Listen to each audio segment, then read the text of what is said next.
There are some people in this world, they think they can do everything because of themselves. I'm really intelligent. I have a really reliable car. I'm a really good driver. I know the best way to get there before I get late. All the reliance is on myself. The reason I have a successful business is because I have a really good business plan.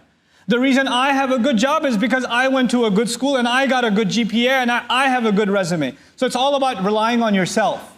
And they have these, it's actually a hundreds of millions of dollars of industry of this, the self-help and self-motivational industry, which the beginning and the end of it is you can do anything.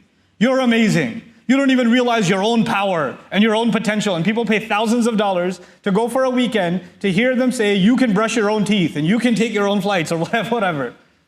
And they get fired up because there's this idea of the self, the power of the self, which has some validity. But on the other hand, there are people, on the other extreme, there are people who say, I can't do anything. I'm just a miskeen.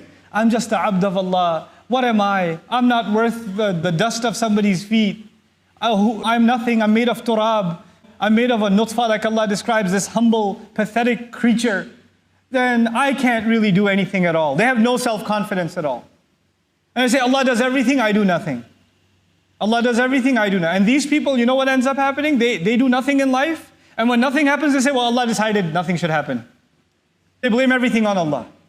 On the one hand, you have people that rely none on Allah, entirely on themselves. And on the other extreme, you have people who rely only on Allah and put no effort themselves. This ayah, among many in the Quran, is an ayah of balance. You have to make commitment. You have to take action. إِنِّي فَاعِلٌ ذَلِكَ غَدًا.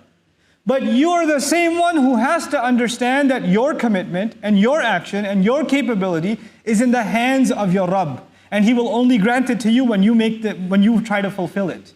When you make the best of your efforts. Sometimes your plans and Allah's plans are the same. Sometimes. Sometimes you decide to go somewhere and Allah decides to let you go also. Sometimes you decide to go to a college and Allah gives you admission into that college also. You decide to graduate early and Allah lets you graduate early also. So things go according to your plan. All that means is your plan and Allah's plan was the same for that one thing.